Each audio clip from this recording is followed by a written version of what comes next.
Ricard, présidente de la section Sherbrooke du Concours de musique du Canada, Canimex. J'aimerais vous présenter un balado en compagnie du violoncelliste et pédagogue Philippe Barzoli-Marchand.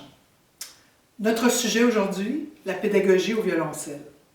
Ce balado vous est présenté par la Ville de Sherbrooke et le ministère de la Culture et des Communications du Québec. Merci beaucoup. Alors, bonjour tout le monde. Nous voici en présence de Philippe Barzoli-Marchand, violoncelliste. Bonjour Philippe.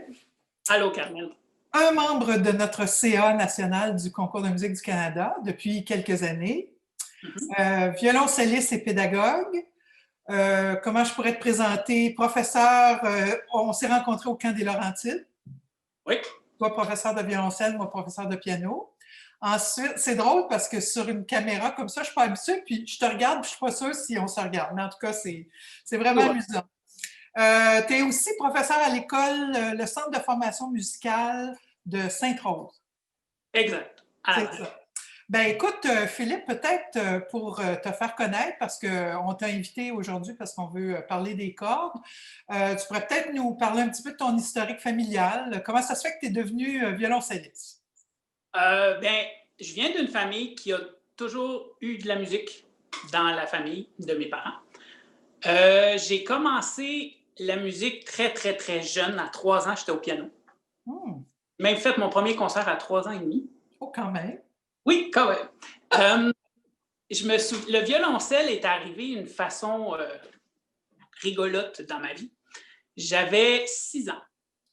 Puis ma mère, qui est aussi violoncelliste et qui a commencé elle aussi jeune au piano, je me souviens de la scène, j'étais assis dans le salon. Puis là, ma mère me regarde, elle dit « Philippe, tu vas commencer une activité. » Puis je dis « OK. » Elle dit « Tu as le choix. » À 3 ans, elle t'a donné le choix. J'avais le choix de faire du karaté ou du violoncelle. Oh! J'ai choisi le violoncelle.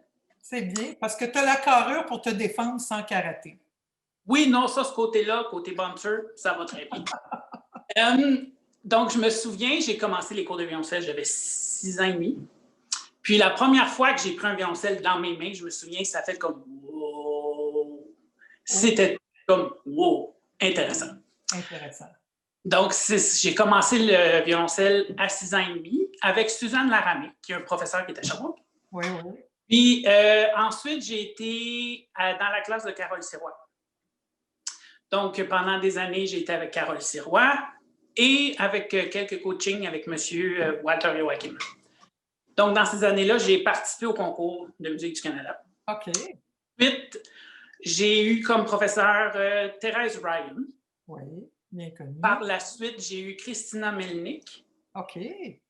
Avec qui j'ai préparé mon audition pour rentrer au conservatoire. Et ensuite, j'ai fait mon parcours cégep universitaire au conservatoire dans la classe de Denis. Eh bien, après tout ça, en même temps, tu as toujours enseigné, parce que comme tu étais à l'école de ta mère, est-ce que tu enseignais déjà à ce moment-là? Non, j'ai commencé à enseigner à l'école de ma mère au cégep, mais j'avais seulement le droit de faire les cours d'initiation à la musique. Okay. Bien, je remplaçais ma mère quand elle avait des concerts ou quoi que ce soit, mais j'ai toujours nourri petit, il y avait toujours des élèves à la maison, il y avait des cours. Donc, j'ai toujours entendu comment enseigner. Donc, c'était toujours un petit peu ici. Puis, je me souviens, ado, je disais, non, moi, je ne serai jamais professeur de musique, je ne veux pas, je veux pas suivre la passion familiale des bingos comme Obélix.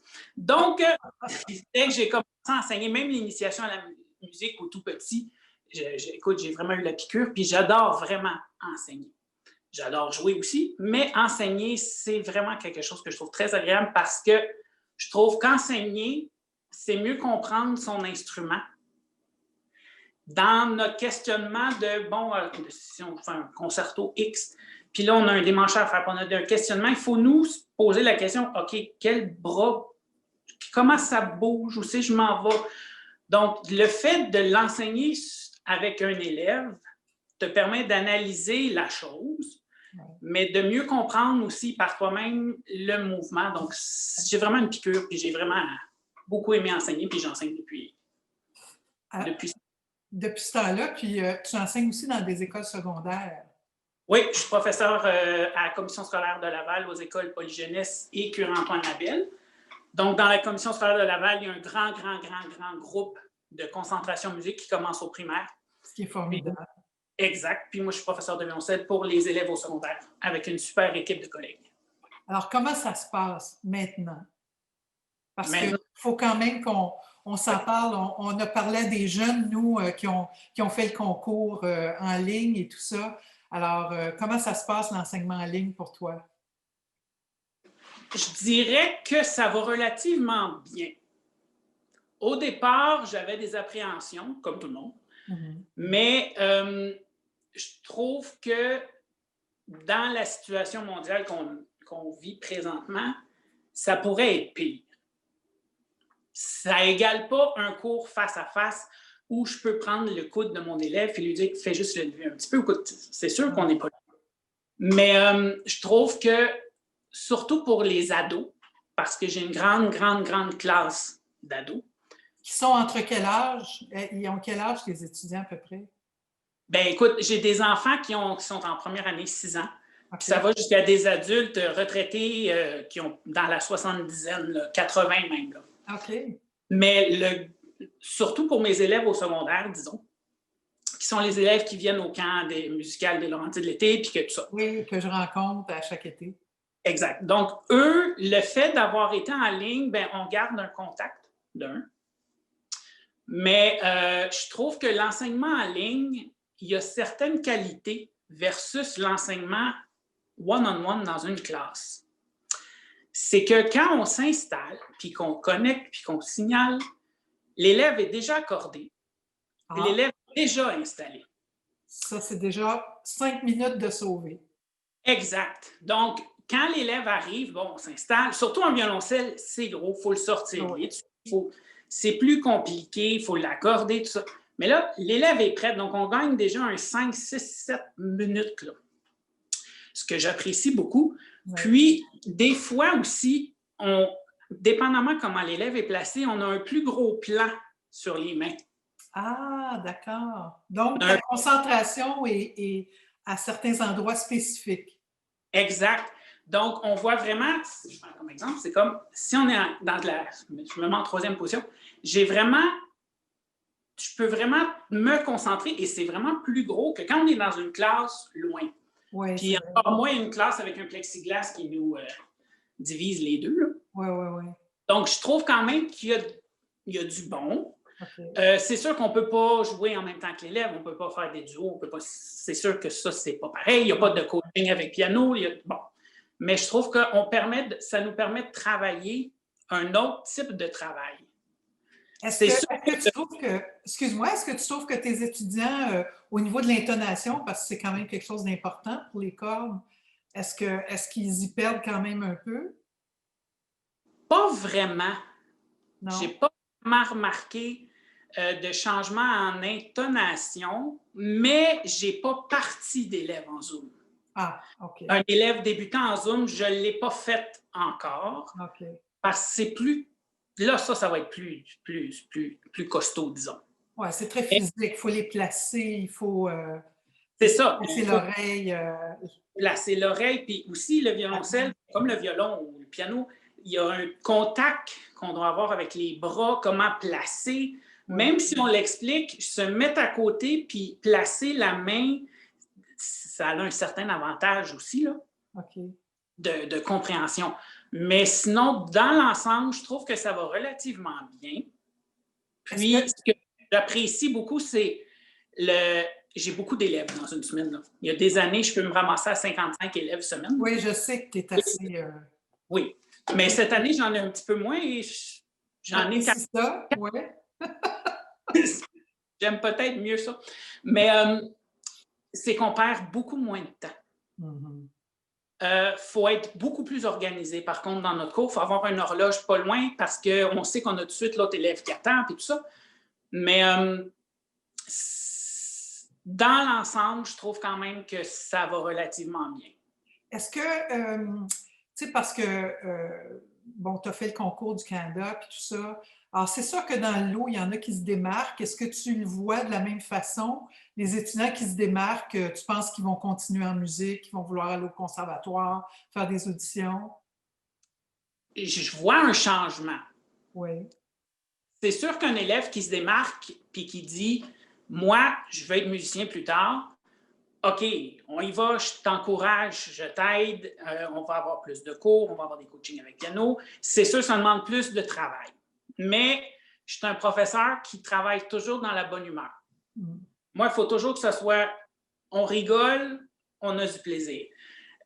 Oui, on peut travailler dur, mais il faut toujours que ça soit fait dans la finesse puis dans la joie. Et je sais que tu les surveilles avec ton téléphone cellulaire. Exact.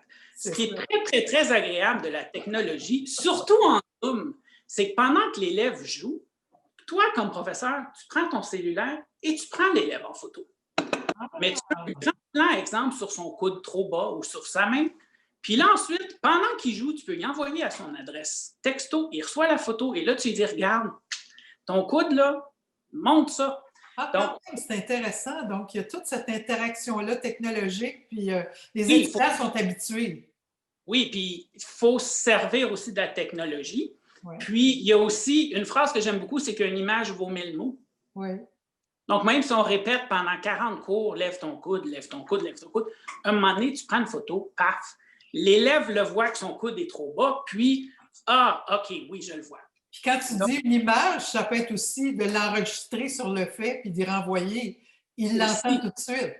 aussi, puis j'utilise beaucoup le cellulaire dans mes cours et je demande à mes élèves souvent, avant un récital, une audition, enregistre-toi. Hmm. Regarde-toi, écoute-toi, tu es ton meilleur juge. Là. Ouais, ouais. Donc, c'est sûr que côté justesse, on va l'entendre tout de suite si c'est faux. Là. Ouais, ouais, ouais. Ah, c'est Donc, bien. on peut se servir de la technologie comme outil de travail aussi. Là. Qu'est-ce que, euh, qu'est-ce que tu dirais que ça prend pour, je sais pas moi, pour pousser un étudiant un peu plus dans, peut-être que là, la circonstance de la COVID est difficile, mais, tu sais, je veux dire, bon, on a beaucoup de temps à la maison, tout ça, tu sais, je veux dire, participer à un concours, on le sait, c'est beaucoup de temps avec soi-même.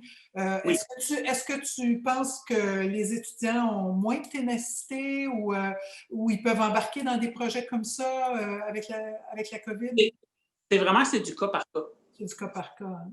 Un élève qui veut beaucoup travailler, qui veut beaucoup faire de concours, puis qui est super motivé, c'est sûr que je vais l'encourager. Mais s'il y a un élève qui fait de la musique juste parce que c'est un plaisir et qui sait très bien que plus tard, ça ne sera pas son emploi, c'est correct aussi. Là. Donc, mais un élève qui veut en faire plus, c'est sûr que je vais essayer d'y trouver une place dans mon horaire pour donner des cours de plus. À mon école, on est équipé vraiment avec des plexiglas dans chaque classe. Oui, oui, j'ai vu ça, c'est magnifique. Donc, il y a moyen de donner un cours de temps en temps, autre qu'en Zoom ou en ligne. Puis, ça va mieux aussi parce que c'est sûr qu'un élève qui veut faire des concours, ça prend plus qu'un cours par semaine. Oui, évidemment. Puis aussi, ça demande une approche d'un répertoire des fois qui est exigé. Est-ce que tu trouves ça plus difficile d'avoir une restriction de répertoire, surtout avec des adolescents? C'est pas que c'est difficile, c'est que les adolescents, c'est plus les mêmes adolescents qu'il y a 30 ans. Mm. Donc, les adolescents, c'est normal, il y a des modes et on change, on évolue. Donc, le répertoire dit plus classique, si je peux me permettre le terme, c'est un peu winner présentement. Okay. Mais c'est sûr qu'il faut passer par là. Puis c'est sûr que moi, j'utilise beaucoup les méthodes de feuillard pour violoncelle. Okay. C'est des cahiers que j'adore. J'ai été partie avec ces cahiers-là. Puis il y a des recueils de fascicules, de pièces, il y a les concertinos, il y a les concertos, tout ça. C'est sûr qu'à un moment donné, il faut respecter le rythme et pas sauter d'étapes. Mais des fois, ça se ressemble. On a besoin de d'autres types de répertoires, mais il y a plusieurs répertoires qui existent là, qu'on peut. Maintenant qu'ils sont adaptables. Oui, oui, il y a moyen, mais c'est l'intérêt. Oui, mais disons que cette année, l'intérêt, c'est. Oui, c'est une difficulté de plus. Ben, de toute façon, écoutez, le milieu des arts, on s'entend qu'on a tout le moral à terre cette année. Ouais. Donc, c'est difficile pour tout le monde. Mais il faut continuer à focusser sur le positif, puis à un moment donné, on va revivre et on va recommencer comme avant. Puis est-ce que tu vois ça? Non, il ne faut pas lâcher. Est-ce que tu vois ça rapidement, un jeune qui a vraiment la passion de la musique?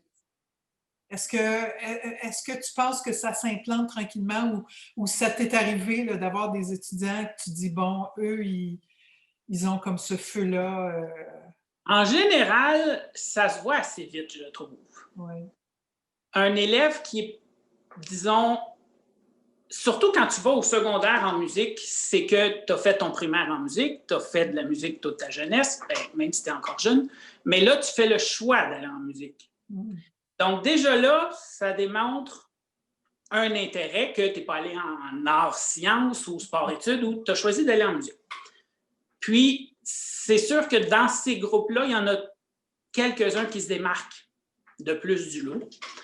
Mais en général, il y a comme un spark, une étincelle dans l'œil qu'on voit tout de suite, je trouve.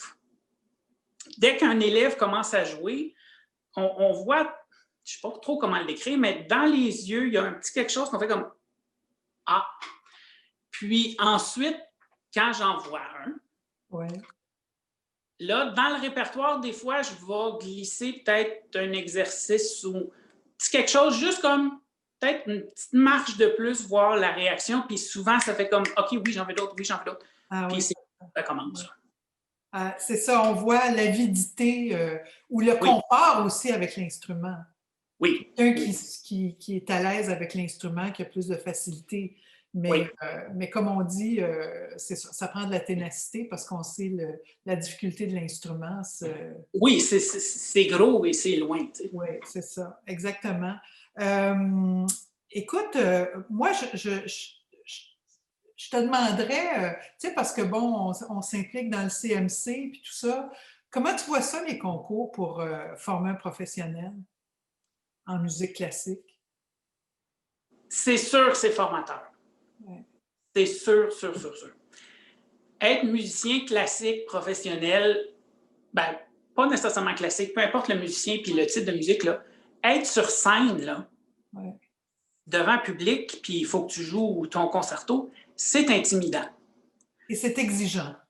C'est aussi très exigeant. Beaucoup d'exigences dans la musique classique. Donc, ça prend des expériences quand on est plus jeune, de vivre avec ce stress-là, le regard, le jugement. Puis des fois, on fait un concours, puis on ne gagne pas, puis c'est correct, là. On ne peut pas toujours gagner, de toute façon. Non.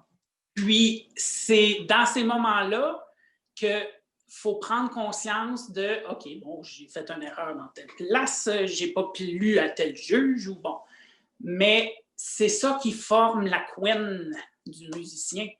Parce que être musicien, ça prend toute une couenne.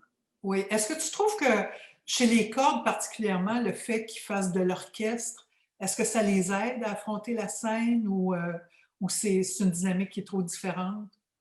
Je parle d'orchestre de jeunes, là, parce que toi, tu es en contact avec des orchestres de jeunes. Bien, c'est sûr que c'est bon. Ouais. Peu importe qu'on est sur scène, qu'on soit en groupe, en trio, en quatuor, en orchestre, solo, suite de Bach, tout ça, ça rentre dans le métier, puis ça rentre dans le corps, puis ça rentre dans le cerveau. Puis ce qui est important aussi, c'est de toujours être détendu, jamais avoir de tension. Si on a mal, on est nerveux. C'est ça. Si on a mal à quelque part qu'on a fini de jouer, c'est pas normal. Non. Donc, il faut toujours être détendu. Et les nerfs, le stress font qu'on devient tendu. Donc, c'est à force d'avoir des événements comme ça qu'on peut travailler ça, chose qu'on ne travaille pas vraiment dans nos cours quand on est tout seul avec notre prof, là. Oui. Alors, comment on peut, je veux dire, encourager un ado par rapport à la scène? Tu sais, je regarde, moi, à l'université, bon, on a des salles, on peut leur faire des concerts. Est-ce que c'est difficile pour les adolescents de se mettre en représentation pour les autres? Parce que c'est important, le look des autres. Question 2. Non, c'est sûr. Les ados trouvent ça très dur. Ils ne veulent jamais jouer en concert. La peur du « mais non, mais là, ils vont me comparer à… » Il faut toujours travailler. Mais d'année en année, on devient de plus en plus pas stable, mais qu'on gère plus notre stress, puis c'est le métier qui rentre. Puis c'est un métier, et c'est comme ça depuis Bach, au 16e siècle, qu'on jouait devant le monde. Donc, Comme on dit souvent à nos étudiants, c'est comme une course. Tu ne peux pas faire un marathon si tu ne l'as pas couru pendant des semaines et des semaines. tout Alors, à fait. il faut vraiment s'exercer. Puis, tu sais, moi, je leur dis toujours, jouez pour vos parents, vos grands-parents, vos amis, jusqu'à l'écœur en titre, là. Parce qu'une fois rendu sur scène, c'est là où on finit par se faire notre bulle puis se sentir à l'aise. Mais il faut l'avoir fait. Tout à fait. Et c'est quelque chose que ça ne se fait pas par magie. Non, c'est ça. Il n'y a pas de baguette magique pour ça. Même si on a le plus grand talent au violoncelle ou au piano, peu importe l'instrument, sur scène, si on n'a jamais travaillé ou si on n'a jamais fait c'est difficile. Hey, je voudrais te demander comment c'est la qualité des instruments pour des jeunes. Tu sais, je veux dire, si tu envoies un jeune en concours, bon, c'est sûr que ça dépend de ce que tu peux mettre, mais est-ce qu'il y a un minimum pour, parce qu'on sait comment c'est difficile pour les professionnels d'avoir des instruments de qualité? C'est sûr, des instruments d'études pour enfants, comme des violoncelles, un quart, une demi, trois quarts, il n'y a pas vraiment beaucoup de choix. Là. Non. Il y a des instruments d'études. On peut choisir on peut en essayer plus qu'un, choisir un son qu'on aime plus que l'autre, mais c'est sûr qu'il n'y a pas, des strates de vie. Là. Non. C'est sûr que pour un enfant, par contre, où qu'on peut aider dans le son de l'instrument, c'est des meilleures cordes. Ah oui. Oui, ça, une meilleure corde, puis un ajustement chez le luthier où on place l'âme et le chevalet. Avant un concours, c'est toujours bon. Très important. Oui, ça. Parce que déjà, un violoncelle demi ou plus petit, le son, c'est pas la chose la plus merveilleuse. Là. Non, c'est ça. Alors, ça prend vraiment une bonne... Il faut l'aider un peu. Oui, c'est ça. Une dernière chose, peut-être, Philippe, les jeunes, quand il faut qu'ils pratiquent avec parce que souvent vous faites de la sonate ou vous faites des concertos avec piano, je veux dire, bon, là, c'est sûr qu'il y a une difficulté qui s'ajoute cette année, mais disons en temps général, est-ce que vous prenez beaucoup de temps pour répéter avec piano? Comment vous organisez ça? Supposons un étudiant qui se présente au concours. Là. Bien, c'est sûr qu'il faut, trouver un pianiste. Puis, c'est sûr que ça demande au moins 3, 4 répétitions faciles. Là. Ouais. Parce que les 2 premières, ça va être du gros travail. C'est pas vraiment on enchaîne et on joue. Mais moi, qu'est-ce que je prépare aussi avec mes élèves avant les répétitions avec piano, c'est que moi, je vais jouer la partition de piano sur mon violoncelle. Ah oui. Pendant que l'élève joue, pour qu'on commence un peu à... C'est sûr que je peux pas jouer les 10 doigts sur un violoncelle. Non. Mais si je prends, par exemple, la sonate de Brahms en mi mineur, le premier mouvement, il y a beaucoup de 2 contre 3. Ouais. Donc, moi, à mon violoncelle, je vais tout de suite commencer à faire les partitions de triolet ou le 2 contre 3, juste pour qu'on commence à s'installer dans le climat de la tonalité puis du rythme. Parce que des choses comme ça, on ne peut pas travailler ça en 2 répétitions d'une demi-heure et on fait un concours. C'est l'avantage d'avoir un professeur qui joue, qui est toujours actif. Ça, c'est merveilleux pour eux. Oui. Puis, aussi, c'est que ça permet, je trouve, ça tisse un lien avec l'élève. Ouais. Puis aussi, je suis un violoncelliste qui a un gros son. Tu sais, je joue souvent plus fort que ce qu'il faut. Puis, des fois aussi, je vais jouer fort en accompagnant mon élève pour travailler le fort. Pour qu'il projette. Exact. Parce que quand tu joues en concours, et si c'est dans une grande salle puis que les juges sont plus loin, ils ne t'entendront pas. Là. Non, c'est ça. Aussi travailler la projection, mais tout ça, ça se travaille, tous des petits trucs comme ça que je fais, mais qui permettent à l'élève d'être plus en confiance. Parce que c'est sûr que ça prend le bon rythme, la justesse est irréprochable, puis la musicalité qui respecte l'époque, mais aussi un beau son. Oui. Beau son. Au cas, c'était beau son. Qu'est-ce qu'on disait toujours? C'est justesse, beau son. Justesse, bon son. C'est ça. Mais c'est sûr que la première chose qu'on entend, c'est le son, qui vient avec la justesse. Je catégorise que c'est dans la même chose. Le rythme, on l'entend aussi, mais la première note qu'on va entendre, c'est le son. C'est la qualité du son. Ouais. C'est la qualité du son, la tessiture du son, comment on a placé l'archet. L'archet, est-tu trop près du chevalet? Toute la finesse part dans la première note. Souvent, quand on est juge à un concours, dès la première note, on fait comme « Ah! » On fait comme « Ah! » Ouais. Quand le son est centré... Oui, c'est sûr qu'il y a le stress puis il y a tout ça, mais c'est un long travail, c'est un long processus de devenir musicien. Puis même quand on est musicien, on en apprend encore. Je pense que... Puis il faut toujours en apprendre pour laisser le cerveau actif puis la matière grise spongieuse. Mais, puis il faut toujours être aussi comme prof, il faut être ouvert à la discussion avec d'autres profs pour trouver d'autres méthodes, d'autres trucs, on apprend tout le temps. Oui, c'est ça qui est formidable parce qu'il y a plusieurs choses, il y a plusieurs façons de dire la même chose. Puis comme les étudiants sont tous différents, ben, des fois, il faut prendre des chemins différents. Qu'est-ce que ça serait je sais pas moi, le conseil que tu donnerais là, aujourd'hui à nos adolescents qui font de la musique chez eux? Ça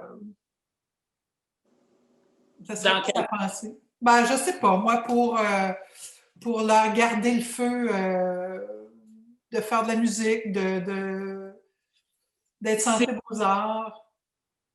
C'est de toujours avoir l'esprit ouvert à la découverte. Pas juste, si on travaille le signe de Saint-Saëns, qui est comme le hit du violoncelle que tout le monde veut jouer. Oui. Qui, par ailleurs, c'est très traître à jouer. Et ça demande un contrôle d'archet spectaculaire et une justesse limpide. Limpide, oui. C'est aussi, ce que j'aime faire aussi avec mes élèves, c'est le côté littérature musicale. C'est qui a composé ça? En quelle année? Pourquoi? Y a-t-il une raison pourquoi? Était-tu en concert? Il était où? Qu'est-ce qui se passait à cette époque-là? On va dire en Europe, parce que la plupart des compositeurs de l'époque sont européens. Mais qu'est-ce qui se passe dans le climat de ce pays-là? Y a-t-il des guerres? Je fais toujours aussi un parallèle historique à l'œuvre pour que ça soit déjà plus intéressant dans le cours que non, c'est quatrième doigt, 4, 3, 1, puis il faut que tu lèves ton coude comme ça. Oui, il y a ce côté-là, mais il y a comme d'autres choses à mettre à côté. Puis aussi, je fais beaucoup écouter d'autres œuvres à mes élèves. Alors comme ça leur... justement, ça garde leur ouverture et puis leur curiosité, puis... Quand des pistes écoutent ça. De là à savoir s'ils l'écoutent, là, ça, c'est une autre chose. Ouais. Mais je leur envoie aussi souvent des extraits par texto. J'utilise beaucoup le texto dans mes cours, surtout avec les... Ça marche. Mais donc, c'est sûr que d'aller en musique, c'est difficile. Il y a très peu qui vont arriver à la fin de leur parcours scolaire versus quand on a commencé, quand on était petit. C'est comme une pyramide, puis il y en a de moins en moins de monde.